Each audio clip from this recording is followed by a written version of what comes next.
আমার ক্ষেত্রে যেটা আগে দর্শনদারি সুন্দরী হতে হবে, জায়েদ খান, হ্যাঁ জায়েদ খানের বউ হবে, যে হাইটে গেলে তো রাস্তাতে না হিরোর তাকায়। বউ হবে। হ্যাঁ হ্যাঁ। কখনো তর্কে, কখনো বিতর্কে, কখনো গানে, কখনো অভিমানে, কখনো ডিগবাজিতে, কিন্তু কখনোই ঠকবাজিতে নয়, এমন একজন মানুষ, আমাদের সবার প্রিয় প্রাণের মানুষ, খানোকা খান জায়েদ খান।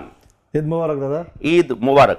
আচ্ছা জায়েদ ভাই, প্রথমত যে সোনার চর নিয়ে আমরা কথা বলবো, কারণ ঈদে মুক্তি পেয়েছে এই ছবি, এবং বলে না যে জায়েদ ভাইয়ের এখন সোনায় সোহাগা, চারিদিকে সোনাই সোনা, সোনার চর সিনেমার নামও সোনা দিয়েই। আবার কিছুদিন আগে আমরা একটা মোবাইল দেখেছি, সেটাও সোনা দিয়েই নির্মিত, তাই না? আপনি যেটা পরে আছেন সেটাও তাই। তো এত সোনা দিয়ে কি করবেন আগে এটা বলেন। যেহেতু বিয়ে করিনি, বিয়ে করার পর যদি বিয়ে হয়ে যায় বহুগুলার পড়তে দিবে না, এই জন্য তার আগে ইচ্ছাটা পূরণ যা পরে নেই, পরে নেই। এমনও তো হতে পারে যে বউগুলা বলবো যে এগুলো এখন আমাকে দাও, আমি পড়ি, তুমি বহুত পড়েছো, বহুত পড়েছো, আর না আর না। আচ্ছা, বউ নির্বাচনের ক্ষেত্রে জায়েদ ভাই কি ভাববেন, বউয়ের মধ্যে কি থাকা চাই, তার যে বউ হবে? আমরা আপনার আমার বাড়ি তো যাই একই জায়গায়, আমরা পিরোজপুরের মানুষ, আমরা কিন্তু ভাই ভাই একেবারেই কাছে, পিরোজপুরের ভাই, প্রাণের ভাই। আমাদের ক্ষেত্রে হয় কি, একটু ঘরোয়া মেয়ে চাই আমি।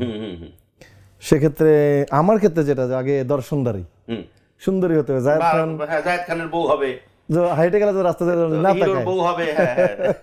তারপর হচ্ছে ট্রান্সপারেন্সিটা চাই, আচ্ছা, স্বচ্ছতা, স্বচ্ছতা, হ্যাঁ। আর হচ্ছে কি বলবো, স্বচ্ছতা এবং ধরেন অনেস্টি। হ্যাঁ, খুব ইম্পর্টেন্ট, দ্যাটস ইট। খুব ইম্পর্টেন্ট।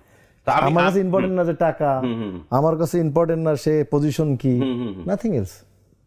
কিন্তু আমি যেটা জানতে চাই সেটা হচ্ছে যে এই যে হাজারো মেয়ের উন্মাদনা আপনার প্রতি, ভালোবাসার বহিঃপ্রকাশ, ইদানিং আজকাল ডিগবাজিও দিচ্ছে অনেকে মেয়েরা, দেখলাম।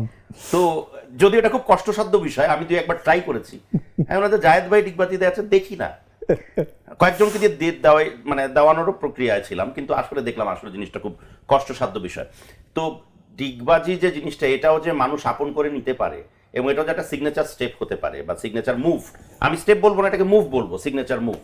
তো আমি যেমন দুবাইয়ে আমরা একসাথে শো করেছি, আমার মনে আছে, আমি একটু অন দ্য স্ক্রিন একদম সরাসরি বলতে চাই, তখন আমি অন স্টেজ, জায়েদ ভাই তখনও আসেননি বলতে এসছেন, স্টেজে ওঠেননি, এবং এমনও আছে যে হাজারো দর্শকের মাঝে 80% দর্শক এসছে জায়েদ ভাইয়ের জন্য, এবং জায়েদ ভাইকে তারা দেখবেন, জায়েদ ভাইয়ের কথা শুনবেন, জায়েদ ভাইয়ের সাথে গল্প করবেন, জায়েদ ভাই ডিগবাজি দেখবেন, এবং একটা পর্যায়ে রব উঠে গেছিল, ডিগবাজি, আপনার মনে আছে কিনা?